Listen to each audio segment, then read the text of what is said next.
నాలుగు రోజుల క్రితం సుప్రీంకోర్టులో ఇచ్చిన తీర్పు సరైనదే. మనమందరము దానిని ఆమోదించాల్సిందే, గౌరవించాల్సిందే. ఎందుకంటే సుప్రీంకోర్టు అత్యుత్తమ న్యాయస్థానం. ఈ న్యాయస్థానము పలు విధాలుగా చర్చించే ఈ నిర్ణయం తీసుకుంటుంది. దళితులు అనేవాళ్ళు ఒక హిందూ మతంలోనే ఉంటారు. క్రైస్తవ మతంలో కులం లేదు. అలాగే ముస్లిం మతంలో కులం అనేది లేదు. దళితులు అనేవాళ్ళు ఉన్నటువంటివి మతాలు హిందూ మతము, జైన మతము, బౌద్ధ మతము అనేటువంటి కొన్ని సిక్కు మతము అనేటువంటి మతాలలో మాత్రమే ఈ దళితులు ఉన్నారు.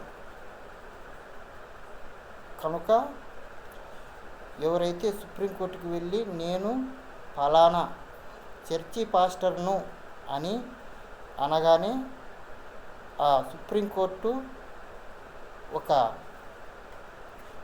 క్రైస్తవుని కిందికి తీసుకుంటుంది, పాయింట్ నోట్ చేసుకొని ఈ కులం సంబంధించిన తీర్పు అది ఇస్తుంది. దళితులను నాకు దళిత క్రైస్తవులు అనేటువంటి లేదు, ఒక కులం అంటూ ఏం లేదు. మరి మందకృష్ణ మాదిగ గారు చేసిన ఎన్నో పోరాటాలలో నేను పాల్గొన్నా. చివరికి జైలుకి కూడా వెళ్ళొచ్చిన.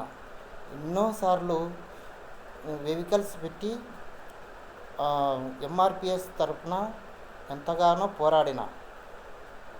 ఈరోజు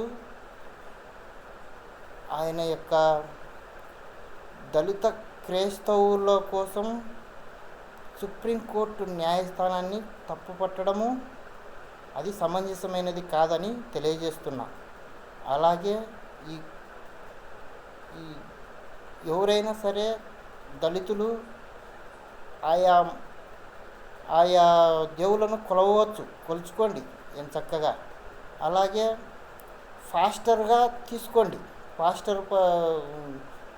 చర్చిలు కట్టించుకోండి, లక్షణంగా ప్రార్థనలు చేసుకోండి. అందులో ఒకరు పాస్టర్గా కూడా మెయింటైన్ చేయండి. కానీ కోర్టుకు వెళ్ళేటప్పుడు మాత్రం నేను పాస్టర్ని అని చెప్పుకోకుండా నేను ఎస్సీ దళితుని అని చెప్పుకొని ఏదైనా న్యాయ విచారణ జరుపుకోండి. ఎందుకంటే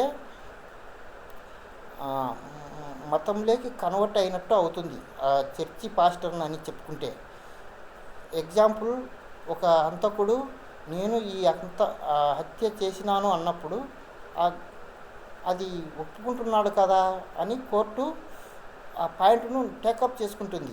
అట్లని ఇది కూడా నేను చర్చి పాస్టర్ను అనగానే ఒక దళిత ఒక క్రైస్తవుని కిందికి తీసుకుంటుంది ఇది. కనుక ఇది ఒకరోజు పరిగణనలోకి తీసుకొని సుప్రీంకోర్టును గౌరవించాలని నేను ఈ వీడియో తరపున తెలియపరుచుతున్నాను.